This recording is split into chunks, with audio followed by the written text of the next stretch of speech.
It's daily delivery debate time with Velle E. Neal the third. Happy Thanksgiving to everybody. Happy Thanksgiving to you, Lavelle. Yeah, happy Turkey Day to you and your family. Hope you guys have a safe and joyful holiday here.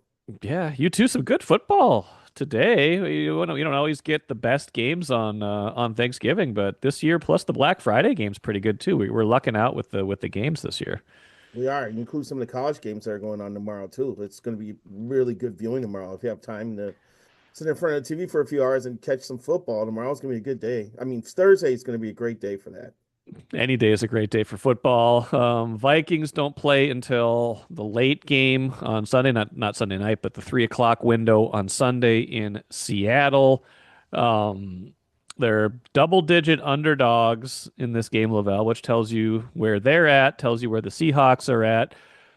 Sam Darnold will certainly be a storyline in this game. He's played well for the Seahawks. I believe they're 8-3, kind of continuing to build off of what he did last season. The Vikings, on the other hand, have all sorts of quarterback questions. Nobody was really, very few people I feel, Lavelle, were questioning what they did in the offseason, right? Like the plan made sense, right? Like we saw what Darnold did at the end of last season, where a great year kind of gave way to kind of reverting to old form in the playoffs, things like that. You had JJ McCarthy that you drafted in 2024, and everybody was like, okay, if they believe highly enough in JJ McCarthy to hand him the keys, which they certainly did by not going after a more competitive um, quarterback to push him in camp to maybe be the starter this season, to say, hey, this is your show to run. Like, we believed it, and why wouldn't we? But now here we are. They're 4-7. McCarthy has played poorly. He's been injured in the concussion protocol this week now. We got to talk big picture with this franchise, Lavelle. I got 3 questions this week for the debate. All of them are about the Vikings, and the first one for you is, starting positively, what is the best case scenario in your mind for these final 6 games of the season? Because the season's gone off the rails It so has far. gone off the rails. I don't think I have a realistic chance of making the playoffs, especially uh, going up against the Seattle team as a double-digit underdog. Even if they play out of their minds, that means they could still lose the game. Right. So I think we need to get the thought of them possibly winning out and going to the postseason out of our minds. So to me, at that point, it's all about quarterback development the rest of the regular season, and that means not just McCarthy, but that means Brosmer too. Yeah, it's understandable to focus on JJ here, but in the NFL, you can't take anything for granted, and you're going to have like 5 games after Sunday, where I think both guys should get starts, and both guys should be looked at, and data points should be built up on both gentlemen to see what you have going forward. Can it end up being a situation where it's like Chicago's, you have Caleb Williams, and you still have kind of a youngish backup in Tyson Bagent as a number 2 guy? I mean, Case Keenum's a number 3 quarterback there, but he's basically there just to be a mentor, and he probably wants to be a coach one day. Maybe wants to get familiar with Ben Johnson's system there. Um, that it may turn out to be that type of setup, or maybe Bros ends up being better. We can't rule out the possibility that the former Gopher guy gets a looks impresses in a couple opportunities here, and it has to force the Vikings to have a stronger conversation about all this during the offseason. So, quarterback development is the goal here, and I think both guys should play. And I feel bad for JJ because I think he's had one setback after another. Ever since he was drafted here, he had the knee injury that killed all of his rookie season. High ankle sprain this year. Having a baby and trying to hurry up to play against Atlanta. Then the concussion. It's kind of been a whirlwind with him. And I'm sure it's been a test of his. It's probably wore on him mentally a little bit. So it's been unfortunate, but Brosmer is a victim of circumstance as well. The Vikings followed up the Sam Howell acquisition. That's why Brosmer's a number 2 quarterback. Well, if that and the Carson Wentz injury, but yeah, you're right. Yeah, Yeah, absolutely. yeah, and that's the other thing too. It's Carson at the top of the list to bring back next year as that veteran guy to compete for a job, or do you want to look elsewhere? And who's going to be available uh, as a veteran guy actually wants to come in and battle for this job? Because Daniel Jones didn't. I think he took $1 million less to go to Indianapolis, and he thought he must have thought the situation going up against Anthony Richardson was better than staying here. He was As right. it He turned was out, right. well, as it turned out, though, Daniel would have played a lot. Daniel would have played a lot, and he may still be playing now if he decided to stay. So, so obviously, the Vikings probably made it be known what their situation was going to be in 2025. That it was going to be all about JJ, and it was we're going to hand him the keys. So we can have another debate. But I'm actually writing about this for Friday. We can discuss um, that organizational hubris that made them think that Yeah. winning 14 games and then handing the keys over to a rookie quarterback was really a prudent move or not. But the best case scenario right now is to use both your quarterbacks the rest of the way and give them as much support as possible. Yeah, I agree with that. I think playoffs, like you said, are kind of far-fetched. I think we'll get to some of that other stuff in question too, but I feel like okay, like the you need information, but there's good information and there's information you don't want, right? Which is so far the information you've got on JJ McCarthy is not what you want, right? Like it's he is you see all the numbers, it's just, not just passer rating, it's not just the interceptions, the eye test, and then you see the stat where it's like he's I think number 851 out of 852 in terms of qualified quarterbacks in EPA per dropback That was since an athletic 2000. story, right? Yeah, it was a tweet originally, and then it was I think we've seen it no, pop up numerous places, but only Jamarcus Russell is worse in the last 25 years than what we've seen so far from JJ McCarthy. So It it's was one of the bleak. worst quarterback busts ever. Correct. So it's Okay. bleak right now. So it's like, but what could he? Okay, so I guess best case scenario number one is he comes back sooner rather than later, healthy, and shows you a whole lot more in a final however many games than he did in his first 6 games, right? He stays healthy. He shows you he can make the correct reads. He shows you he can play fast enough. Best case scenario number two is something you alluded to.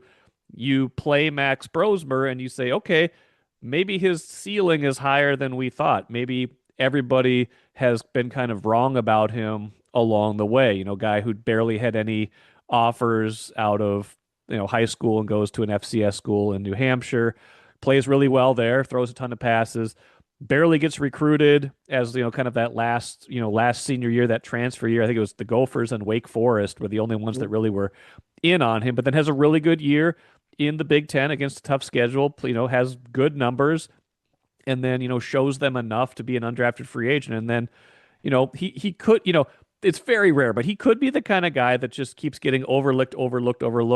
The measurables don't quite add up, but you're like, man, this guy's productive everywhere. He processes the field. He looks really good, but he doesn't have all these like measurables. He just wins and competes and has those kind of things that can succeed at the next level. So one of those two guys showing you something that makes you say, "Huh, okay, it's not as bleak as it maybe looks right now." That's the best case scenario to me, but I don't know how likely that is at this point. No, I don't either. I don't know how likely it is either. But what other options do the Vikings have at this point with their current quarterback situation? You want to look at John Wolford? No, no. I mean, I mean, that's he could play. I mean, that'd be fine, but that's just kind of like you're playing out the string at that point. That's like Nick Mullins 2 years ago. That's it's just kind of like what you've got. It's not going anywhere. Yeah, and you feel bad because I was in Chicago for that first game of the year where JJ came alive in a fourth quarter and led the Vikings a victory over the Bears. And just listening to the players in the locker room express their love for the guy and how they believed in him, I'm sure they're all biting their tongues because they really like the kid. I've got to imagine JJ Justin Jefferson's got some strong opinions about how things are going, but he's being professional as possible about it. So it's probably we could be at a breaking point with this. Especially if they go to Seattle and get trounced, you may hear some signs or see more signs of frustration. I actually think we saw one last week when Jefferson and KOC and McCarthy were on the sideline having a spirited conversation over something. So this is not the season anyone expected. I mean, I predicted 12 wins. I thought the defense. I still think the defense needs to be knocked a little Yeah. bit here. No, I It agree. has not performed as well as it did a year ago. I don't know if teams are more familiar with Flores' scheme. I don't know if it's because the players aren't playing as well. Ivan Pace has not played as well as he did a No. year ago. Are we happy with the corners? I don't know. Um, I'm not. It's not all on JJ, but a heck of it is because of the quarterback situation.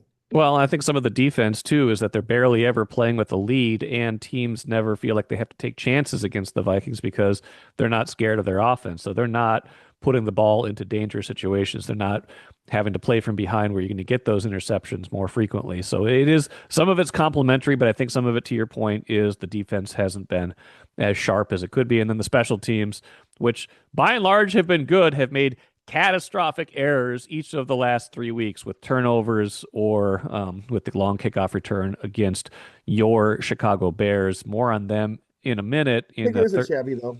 what's that?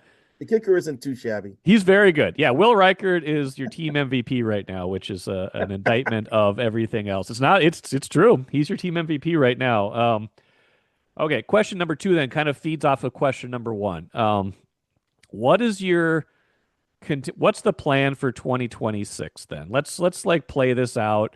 Um, I at this moment, I don't know what McCarthy or Brosmer could do aside from like playing at a exceedingly high level over these next 6 games that would make me think that you don't need some other viable, like a quarterback competition at least in 2026. What's the contingency plan for 2026 if you don't see everything you need to see in these next 6 games?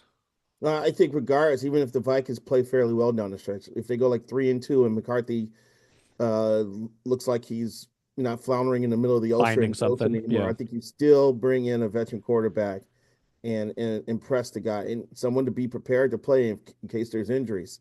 Once again, Brosmer enters into this conversation, and I say that somewhat nervously because we haven't seen a lot of Brosmer. We really don't know we've seen what he barely can anything. do Yeah, NFL game. He sure in the hell looked pretty good in preseason, but a lot of quarterbacks look good in right. preseason. Um, but the Vikings seem to be impressed with his poise and his ability to read the field. And he looks like he's slow. He's the few times we've seen him, it looks like he can slow the game down better than JJ right now. For So sure.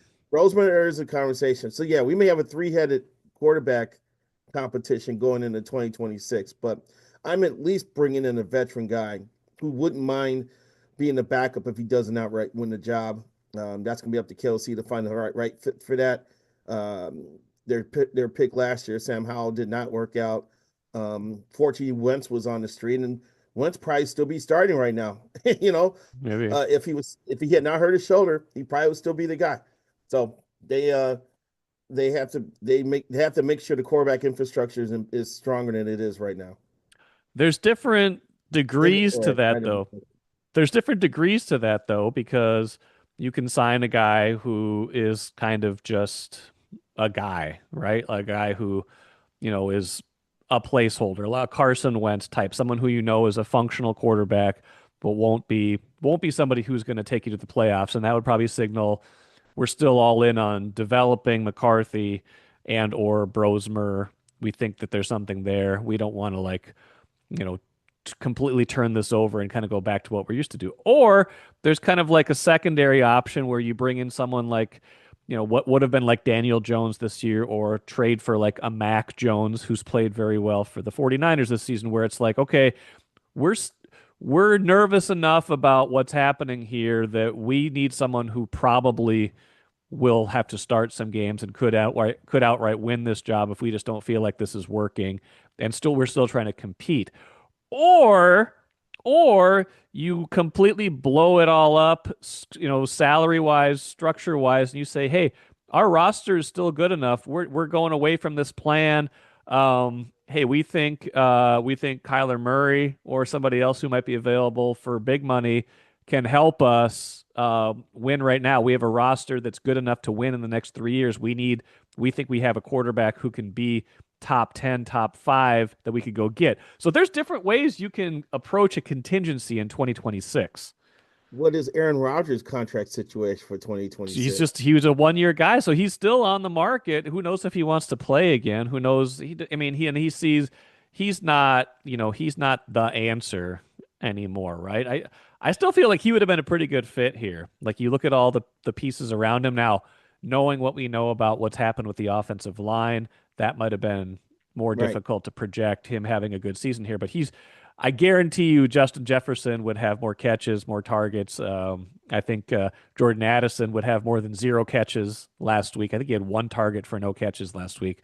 I don't know if Naylor caught a pass last week either. Like the passing game is dismal right now. It's abysmal. He would be doing better, but I don't know what contingency even makes most sense, and is it dependent on what you see in these next handful of games? What is Kirk Cousins' contract situation No for interest in Kirk 2026? Cousins. No interest in Kirk Cousins. Not a single interest in Kirk Cousins. How Although about Jameis Winston next year? you mean right, like everything suddenly feels like it's on the table. Like if you went into this year thinking, hey, this is the year McCarthy gets his feet wet. Maybe he can be like the 15th or 20th best quarterback this season. Maybe they go to the playoffs because everything else is good around him and then takes the next kind of big leap in 2026. Like that conversation, I mean, that ship has sailed. So now you're thinking, what do we do? What's going on for next year, even? So there's a lot of different ways you can play it next season, depending on what you think of your roster and what you think of the quarterbacks that you already have. No, I totally agree. It's gonna be interesting to see how this is processed. And looming over this is the Wolf family, who I don't think the Wolf family likes the word rebuild. So I No, think they want to compete. They don't want to be in a situation when they may be tanking. Although tanking would not be the worst approach to the rest of the season here for the no. Vikes. If they cough up a 5-12 regular season and end up in the top 10, you know, they could bring in they could get a nice juicy draft pick. It's not the T word has to enter in the conversation eventually here. It could be as soon as Sunday after this game against the Seahawks. So keep that in mind as well. I don't know. I can't imagine them intentionally tanking, but sometimes your circumstances tank for you, right? Like Well, sometimes you're just, they have a general manager who invented the phrase competitive rebuild. So I think yeah. you can also have a competitive tank. There you go, competitive tank. It's kind of like that. And I don't think I would be hard pressed to imagine that it's not a good quarterback draft next year. I mean, we're getting way ahead of ourselves. But I would be hard pressed to imagine that if they had a high pick, they would be hitting reset on drafting a quarterback again. They can't be that far down on McCarthy unless these next 6 games are just such a disaster that you're like, again, I can't imagine that though. I can't imagine the point where they would consider taking another swing at a quarterback in the draft next year. Can you? Well, let's see how long it takes JJ to get healthy, and that's the Yes. other that's the Yes. other conspiracy theory that's out there now too. If he ends up like sitting out 2 or 3 weeks, is this another unofficial benching? Like people thought when he had I when thought that, yeah. he had I the thought that ankle with the injury. ankle. I did. I don't know. I don't know what this is. So it's so many tentacles to this thing now, to this situation that this thing could go in one of several directions. he does seem to get injured after his worst games, but if you do give him the benefit of the doubt, like you saw the point in the Falcons game where he got hurt. Like it was legitimate. You saw that, and I watched it when it happened. I was like, "Oh man, is he okay?"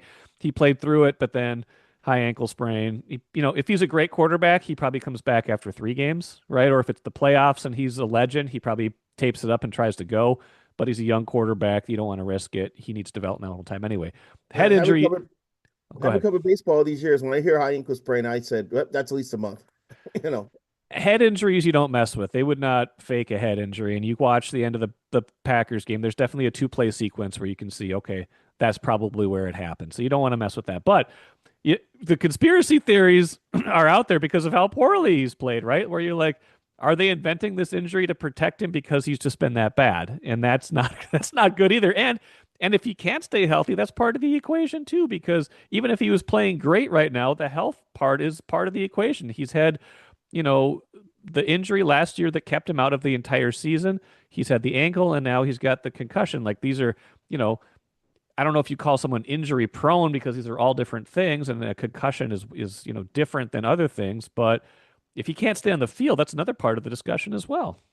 Yeah, well, I don't remember JJ having injury issues at Michigan, No, I so don't either. it's like Joe Mauer didn't really have injury issues in the Myers. Things started happening when we got to the majors. Yeah.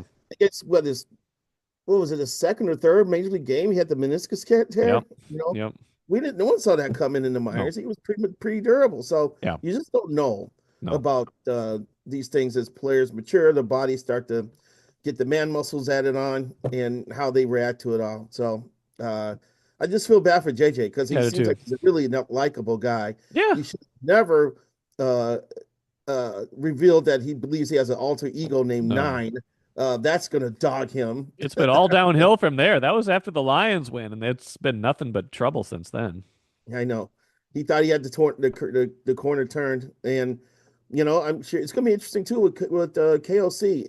Is he going to go back and second guess how he's developed this kid? Yeah. Last year while he was on the sideline, and even this year, uh, play calling, putting together battle plans each week.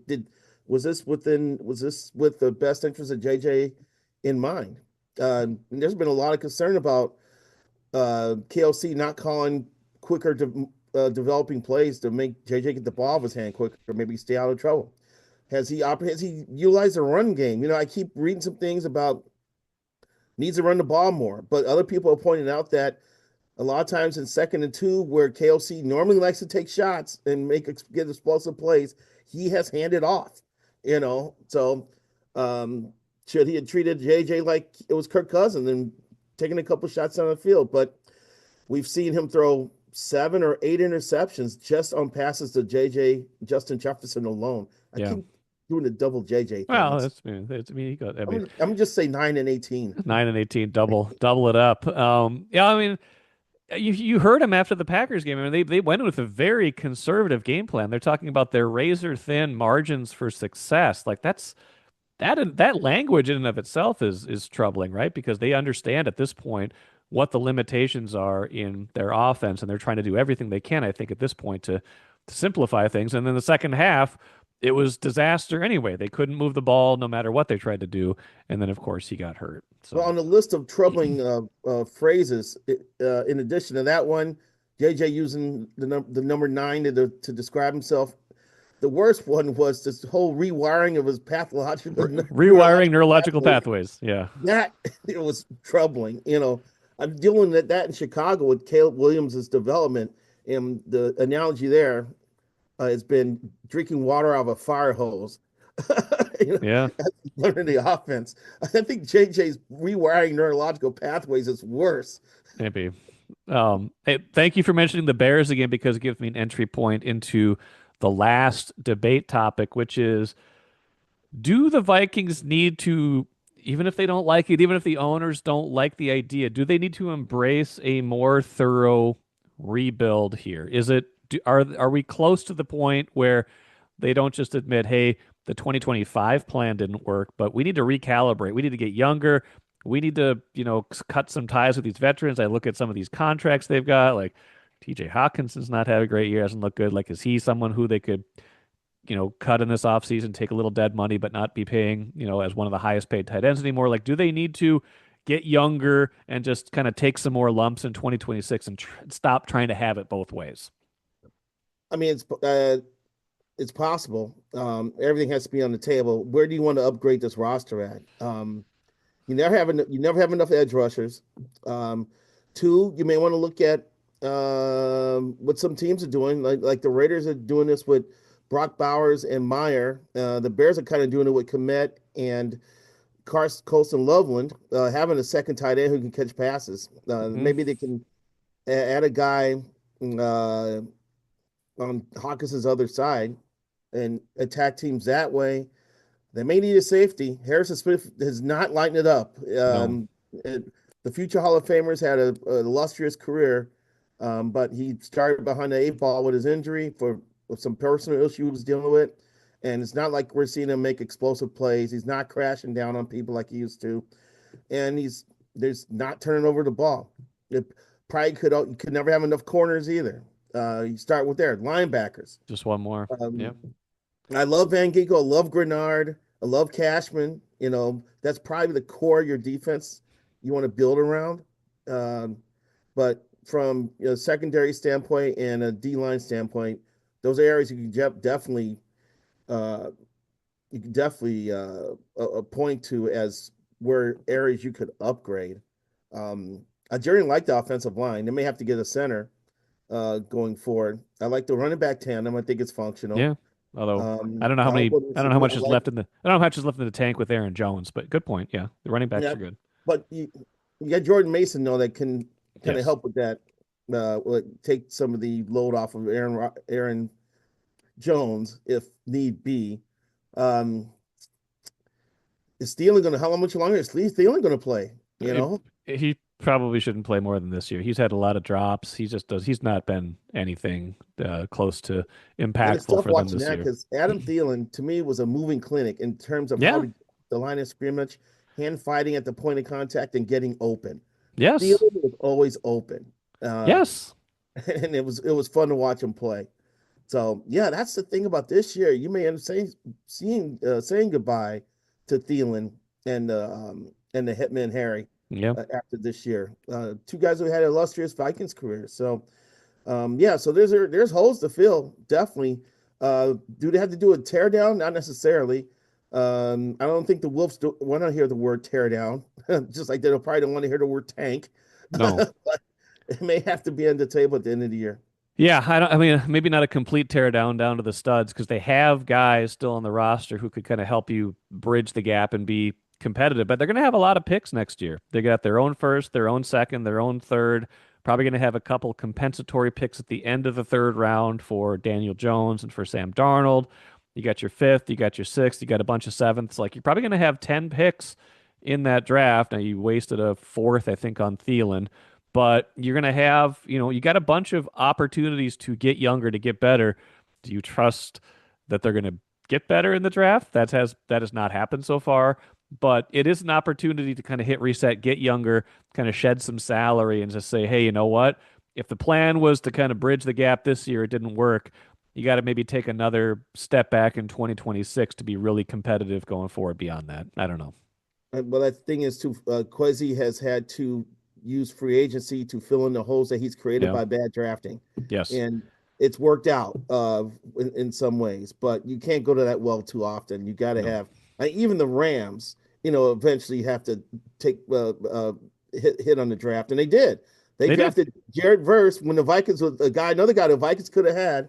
instead They of they Dallas Turner. selected Yeah. Jared Verse, and I just read this yesterday. I can't remember what trade they made with the Falcons. They have Atlanta's first round pick, which could be a top 10 pick Oh in my the next gosh. draft. Yeah, and they're one of the best teams in football. They're favored to win the Super Bowl this year. Like they remade themselves pretty quickly, but it helps when you have a quarterback. You've got to have your quarterback. The Vikings don't have that right now, and the Rams have Stafford playing at an MVP level.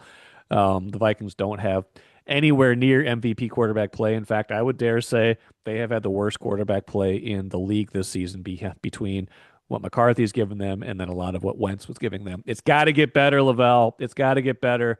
I don't know if it will Sunday, but there's probably, we'll see what happens Sunday. We'll see what happens the rest of the season. It's bleak right now. They need answers. They need information. They need better answers than what they've been getting. Well, I'm going to be in Seattle Sunday for the game, and if they lose and it looks bad, I may write the T word in my column for Monday. Tank. Tank. Well, we'll see. Another T word. Happy Thanksgiving, Lavelle. Appreciate it. We'll talk to you again next week. Take care.